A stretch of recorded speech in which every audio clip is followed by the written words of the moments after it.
welcome back, listeners, to the BizBlend podcast. I'm your host, Sana, and here on BizBlend, we talk about everything around business, brilliance, and being human. Now, today's episode might just shake up your whole idea of balance, success, and what it really means to have it all. Our guest is the ultimate unicorn, Dr. Denise Brown. Well, a bit about Dr. Denise with all of your listeners. She's a Stanford-trained physician, a successful startup exit entrepreneur, a VC consultant, a mentor to hundreds, and a mom of two boys. Oh, and she has been happily married for 28 years. Now, Dr. Denise says she actually figured out how to have it all, at least her version. And she's here to share the real, raw, radically honest lessons she has learned over 25 plus years of her journey. Expect parenting hacks, startup wisdom, and laugh out loud truths that will leave you inspired and empowered to define success on your own terms. So, with that, Dr. Denise, welcome to the show, and it is an extreme honor to have you with us. Oh, I'm so glad to be here, Sana. Thanks for having me. I mean, wow. I was going through your intro. Um, it exactly, it's you have it all. You have figured out how to have it all. So what exactly does that mean to you, Dr. Denise, and how did your definition evolve over time? Well, I think you hit the nail on the head. The definition evolves over time, and we need to be aware of that. So, depending on the phase of your life, some things are more important than others. And we have a tendency, I think, to think that we're going to come up with a plan, and we're going to stick to that plan, and we're just going to put our blinders on and work hard, and then someday we're going to get there. And what often happens is you get there, and then you think, oh wait, is this all that was? And it's leads to disappointment. So I feel completely differently. I think you can have it all, and you can have it all right now. You have to be honest with yourself about what really matters. And that's the challenge, is the sort of radical honesty that you have to kind of sit with yourself, either in the dark or on a walk or on a hike, and decide what it is that matters to you in this moment, and then how you're going to achieve that moving forward. Hmm.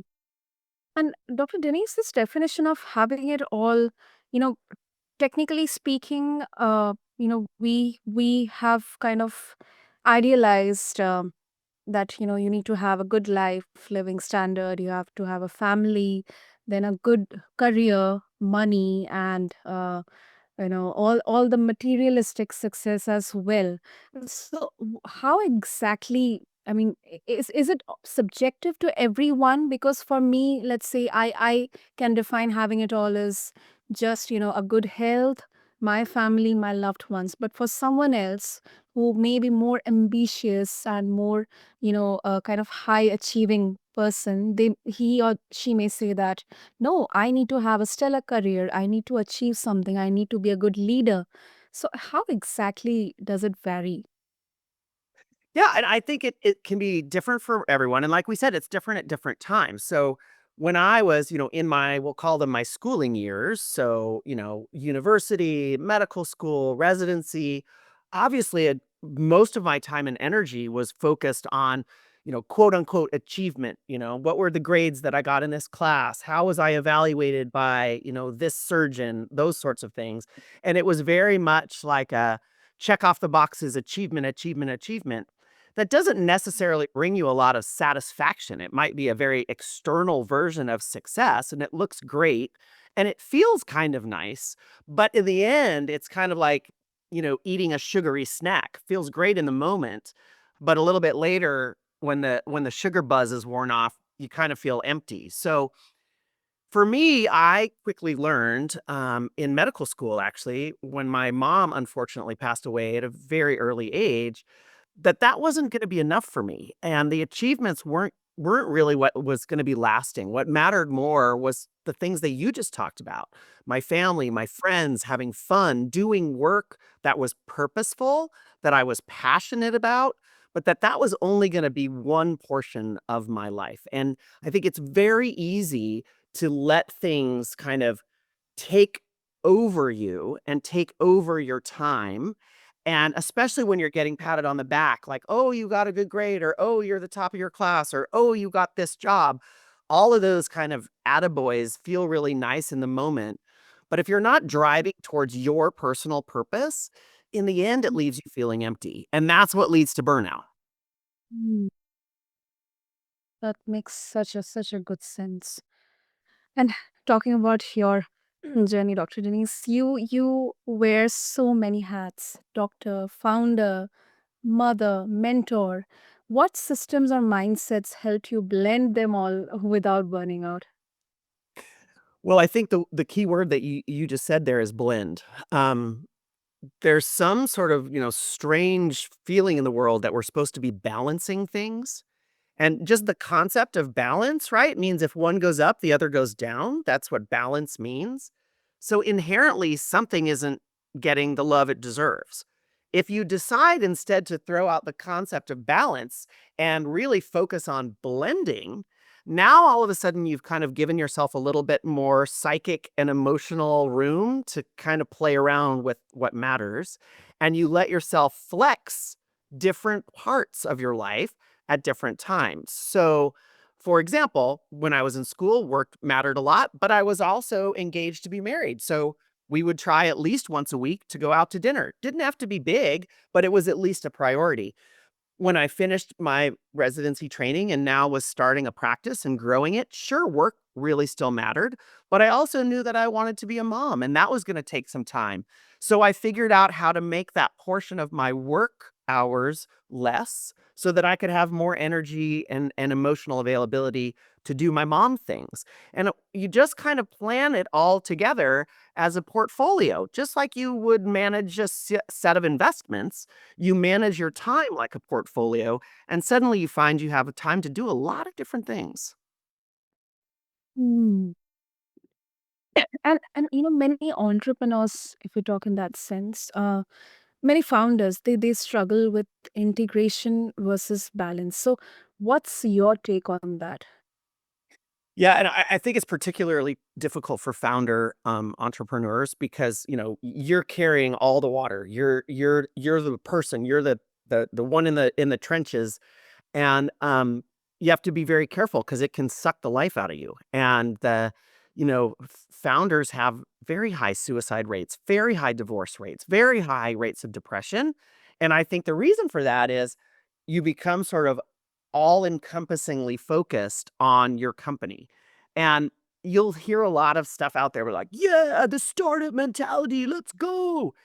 That only works for so long and then it falls down spectacularly.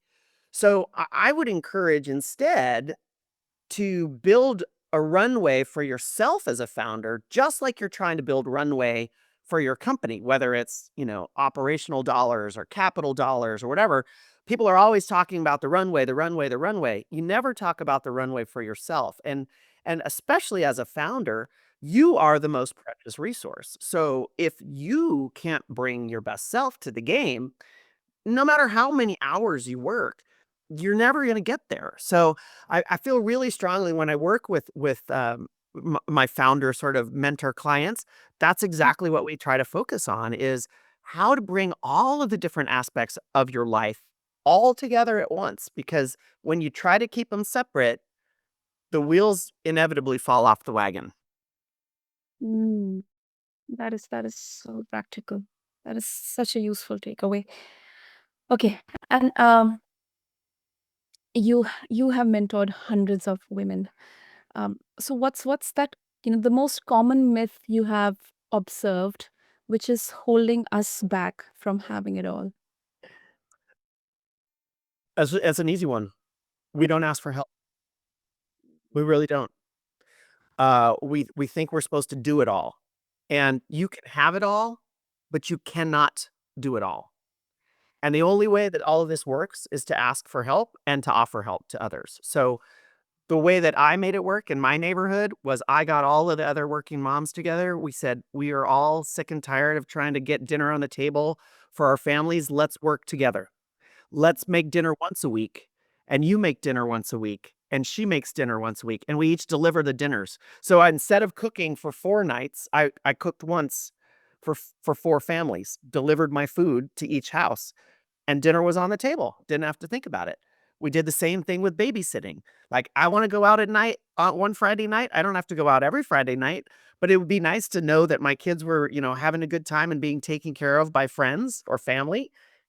Let's come up with a babysitting co-op. So we all just kind of pooled our resources together. Didn't cost us any money, same amount of time and energy that we would have otherwise used, but it let me then take my kids to the park on Monday afternoon, Wednesday afternoon, Thursday afternoon, instead of sort of racing around trying to figure out what on earth I was going to cook for dinner.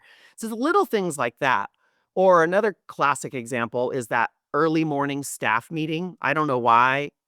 I mean, I don't want to men bash, but like for whatever reason, men seem to want to have this like, start of the day staff meeting at 8:30 where we're all trying to get our kids to school, get the lunches packed, all of that sort of stuff. People feel guilty about it. They don't want to ask to change it. And I can't tell you how many women I've said, just ask if you could push the staff meeting for half an hour. Is there gonna be a crisis if the staff meeting starts at 9 instead of 8:30? Are you gonna feel so much better because you're not frantic? Are you gonna be able to contribute more to the meeting? And every single person who finally, gets up the courage, people are like, "Oh, sure. That's totally fine," everyone is struggling with these same challenges, right? It's just you have to be courageous enough to speak up. Mm.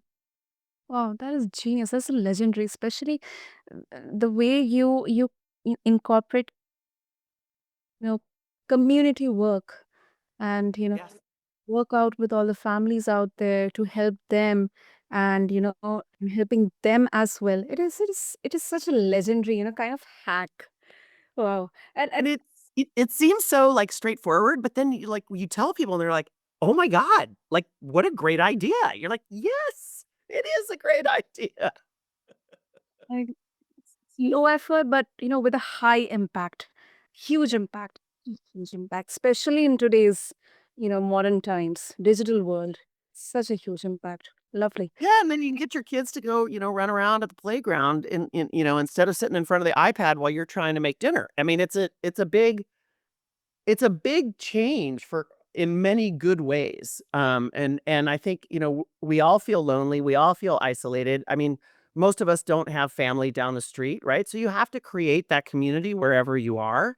And it just takes one person to be like, "Hey, let's give this a rip and see how it goes." And, the beautiful consequences, at least for my boys, is, they ended up with like 2 extra brothers, an extra sister, 2 dads that, like, would throw the football with them, like, just a lot more other sort of interested adults that I think, it's important for our kids to see other, styles of parenting and ways that people interact with one another and, have this kind of not quite a sibling relationship, but more than just, kind of a buddy at school. I think it's really helpful in many, many, many different ways. Hmm. And another question comes to my mind. So, uh, the approach which you mentioned, like involving families or communities, and also just saying it out loud. I mean, just normally that please, if you can push the meeting for the next half an hour. Uh, How exactly does this prove effective in the corporate context? Because especially for women, maybe in leadership position or at a managerial level, or and all the women out there in corporate setup, because they have to kind of hustle throughout the day as well as coming back to their homes. I mean, how exactly does it translate there? Yeah. Well, I mean, I think here we are in 2025 and the truth of the matter is the bulk of the sort of mental load in caring for a family still falls to the female role. We can have all sorts of philosophical conversations about that. But also sometimes you just have to acknowledge reality and, kind of move on. Um, I think that as women leaders, we have an opportunity to set a different example, right? To say, "Hey, I want to have a meeting at 9 o'clock to kick off the day so that we're all organized. Does that work for everybody else's home life? How does that work for everyone? Like, I think women are much more likely and often acknowledge all of the other sort of competing pressures and roles that we play. So that's a great opportunity as a female leader to acknowledge that. But I also think from a leadership standpoint, just in the sort of global scheme of things, um, we do have to realize that everyone has other stuff happening, right, in their lives. And maybe COVID gave us a little glimpse of this when we could, see people's dogs and, stuff happening in the background. But I think everyone recognizes that we all have other things that are going on. And so a responsible leader acknowledges that and creates space for that to be able to be part of reality, right? We used to kind of pretend, I think, oh, we come to work and nothing can bother me and I can do everything. And that's number one, kind of arrogant, but number two, impossible. So even if as a more entry level position, you sort of say, like, here's a systemic challenge that every day is going to be hard for me to handle. Having an honest conversation and saying, listen, I have to get my kids to school and it's tough. But that's my reality. Are you willing to move the meeting? You would have to be a real jerk of a boss to say no. I mean, it's just human nature to be like, yeah, let me work. Let me try to accommodate you. Right. And with that, interesting, humor plays a big role in all your approaches and philosophy. How has radical humor helped you navigate through tough seasons? I mean, how we can all use it, more often, or maybe more of it. Well, I mean, I think a lot of it's a mindset, right? And there are things where failure is either the absolute enemy or it can be your friend. It can be a tragedy or it can be a signpost, pointing to a different opportunity. And the same is true for humor, right? For life in general. Like, it can either be hard or you can decide to enjoy it. Like, these are decisions that you can make and continue to make. And that's always been my kind of life's philosophy, if you will. Like, I'm only here once. I'm going to have the best possible time that I can. I'm going to meet interesting people. I'm going to be open to new opportunities. I want to get to know you as a person because I find you fascinating. And I bring curiosity and, entertainment really to everything that I do because I just think the world is a really fascinating and fun place. So that's my mindset. That doesn't have to be everyone's mindset. But I do think you can choose to decide that things aren't so hard. You can choose to decide that you're going to go forth and find the humor and find the joy and go out and look for it. And people talk about the glimmers. If you look for the glimmer in the world, you find it all the time, every day, all day long. If you look for what's wrong, I promise you will find that too. So for me, it's just, I guess, the way that I'm wired. But it makes for a lot of fun. Yeah, and I definitely feel like humor is such an underrated leadership skill or tool, and yeah, especially for women who feel pressure to be, serious or aggressive, fears to be taken seriously. So that's really Yeah, valid. and I mean, that's the part that sucks, right? I mean, I think we've sort of grown up. I mean, I don't know, here I am in my 50s, but thinking that we were supposed to behave exactly like the rest of the guys. And why? I mean, just why? I think differently. I'm a lateral thinker. I can do many things simultaneously. Like, those are talents that I have. Is it they're talents that I have because I'm a woman? Maybe. I don't know. But, like, why do I feel like I have to be just like all the other guys when I could just be who I am and bring my own particular talents to the game? So I think that to me is that sort of like fourth wave of feminism, if we will. Like, that's when we know, like, we are different. We do think differently. We process things differently. We lead differently. That's great. Mm. That's not something we should, keep under the bushel. Absolutely, absolutely. You have clearly found a model, Dr. Denise, that works.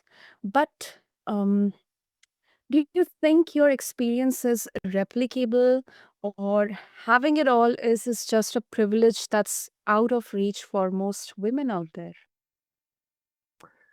Well, I won't pretend that I haven't come from a very privileged place, right? I grew up in a happy home with two educated parents. I didn't have to worry about, food on the table or, lights or heat or any of those things. So I recognize that. And I also created my own privilege by, growing a group of friends and community that, celebrated one another and stood by one another. So there's no doubt that that is true. Um, that doesn't mean that everyone can't create that. And so that would be my challenge to you is how could you create that sense of community, those people who are going to lift you up? What does that look like? Um, it's not hard. It just takes a little bit of courage to ask the question, like, this is something I'm really having a challenge with. I bet are you having the same challenge? Could we figure something out together? It's just a different way of problem solving. I've never been the person that goes right at a problem. I like to work around the problem. And um I think that's something that actually women are really good at not necessarily sidestepping, but finding alternate paths. And so, yeah, I do think having it all is available to absolutely everybody. Now, if you decide all means two Ferraris in your seven-car garage and a swimming pool and a private jet, like, yeah, that's probably not going to happen. But if you decide all means having a career that you're passionate about, people that you love, laughter at the end of the day, like the things that really warm your heart that you're thinking about on your deathbed, then yeah, I think you can have it all and you can have it all right now. Superb. So that's such a great answer. Such a great answer, Dr. Denise. Lovely, lovely. I absolutely loved your honesty, your vulnerability, and your practical insights. So, if our listeners would like to connect with you, what's the best way to do that? Well, you can find me on my website, Denise S. Brown MD, or at thefairygoddoctor.com. My book is coming out on April 5th. All the places that you can find your book. The audio version is available too on Audible and Spotify. And it really is just kind of more in depth and detail of some of the tactics that you and I have had a chance to chat about today. And kind of offers up other women's stories in very similar ways and fun ways to kind of put all of the pieces together in your life to actually enjoy it right now instead of waiting for that mythical destination that none of us are ever really going to get to. So it'd be great if you wanted to check out the book. If not, check out my website and all the usual socials. You can find me there too. Oh, listeners, I don't know about you, but I'm definitely walking away with a whole new definition of success. One's that's messy, joyful, and unapologetically personal. So thank you to, Dr. Denise Brown. Thank you so much, for showing us that blending business, family, and fun isn't just possible, but it might be the secret to actually enjoying the ride. So thank you so much. Yay. Thank you. Appreciate it. So, to all my listeners, especially all the women out there, beautiful women out there, if you loved this conversation, don't forget to connect with Dr. Denise and check out her upcoming book, The Fairy God Doctor. I have all the details in the show notes along with this episode. And also, don't forget to subscribe to us, leave a review, and share this episode with a fellow powerhouse who needs a reminder. You don't have to do it all to have it all. Until next time, this is your host, Sana, signing off from BizBlend.